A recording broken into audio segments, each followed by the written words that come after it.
étrangères, commerce extérieur et affaires européennes, sur l'emprisonnement d'un étudiant de l'ULG d'origine iranienne. Je vous en prie, collègue. Merci, Monsieur le Président. Monsieur le Ministre, cette question fait suite à une interpellation d'Amnesty International concernant un jeune homme d'origine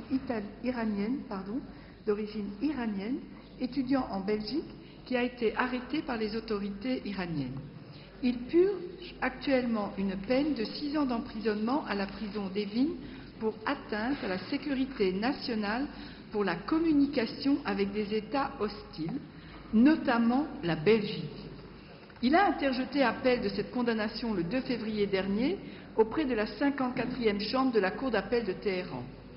Son épouse, quant à elle, étudiante également en Belgique, risque d'être arrêtée pour avoir fait campagne pacifiquement en faveur de sa libération.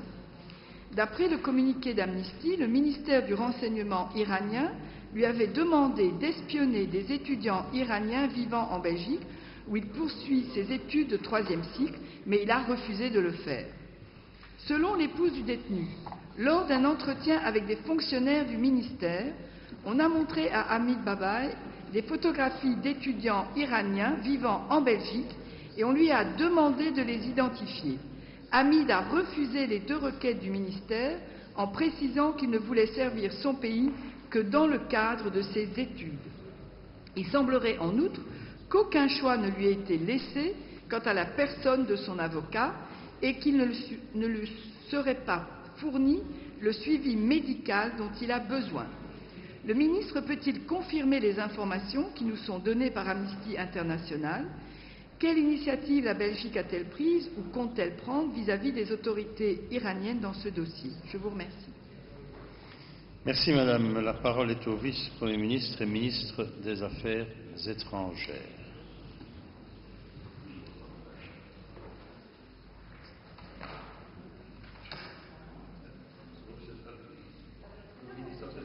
Monsieur le ministre des Affaires étrangères.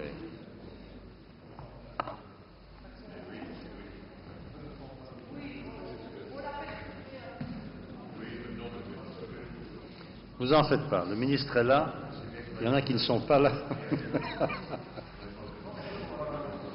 La parole est à... Oui. Je vous en prie, monsieur. Je suis désolé, mais on m'avait annoncé le retrait de la question. Donc vous voyez que... Mais finalement, non.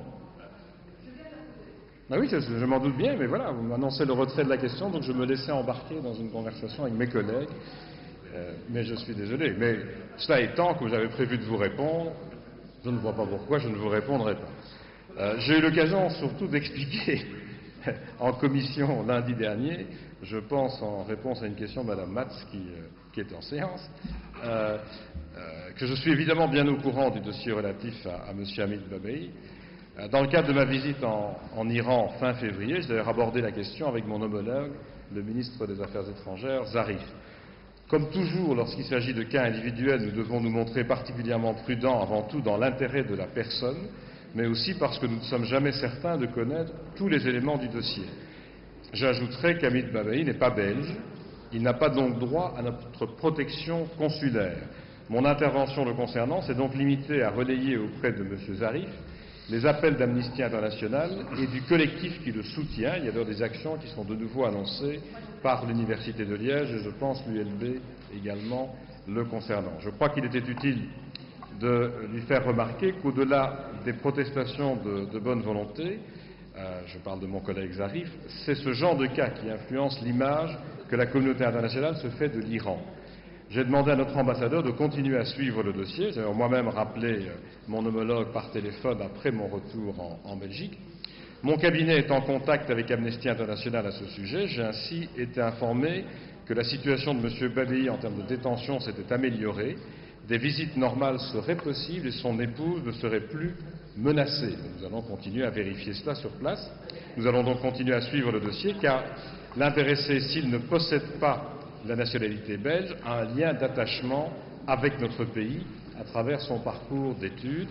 Outre Amnesty International, nous pourrions tenter de convaincre d'autres partenaires d'agir avec nous dans ce dossier. Donc je peux vous dire que nous allons continuer à suivre cette situation de très près, mais en rappelant qu'il faut être prudent évidemment dans les démarches que l'on entreprend.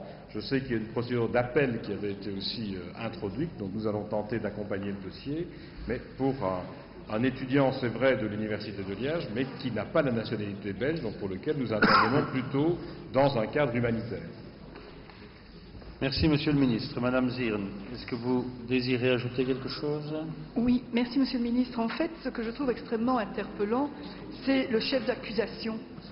C'est que être considéré comme portant atteinte à la sécurité nationale pour communication avec des États hostiles comme la Belgique, alors que nous avons avec cet étudiant un rapport de boursier, puisqu'il est soutenu, qu'il est sur notre territoire depuis 2009, me paraît extrêmement interpellant. D'autre part, je pense que son état de santé n'était pas des meilleurs et qu'il serait intéressant de vérifier s'il y a un véritable suivi dans le domaine médical.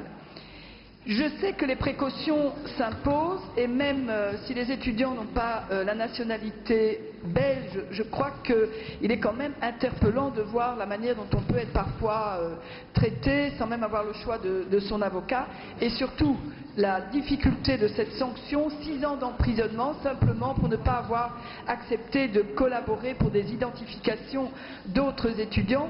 Je crois quand même que la matière reste tout à fait contestable et j'espère que nous continuerons à être attentifs à ce qui se passe pour cet étudiant qui par ailleurs est au niveau d'un doctorat. Je crois que la compétence, l'intelligence sont vraiment à l'œuvre et qu'il serait tout à fait déplorable que lorsque l'on prend des boursiers sur notre territoire, on aurait le doute qu'on en fasse des espions et que nous serions devenus un État hostile. Merci. Merci, madame. L'incident est clos. Op de dag komt nu de vraag van mevrouw Maas aan de staatssecretaris voor staatshervorming.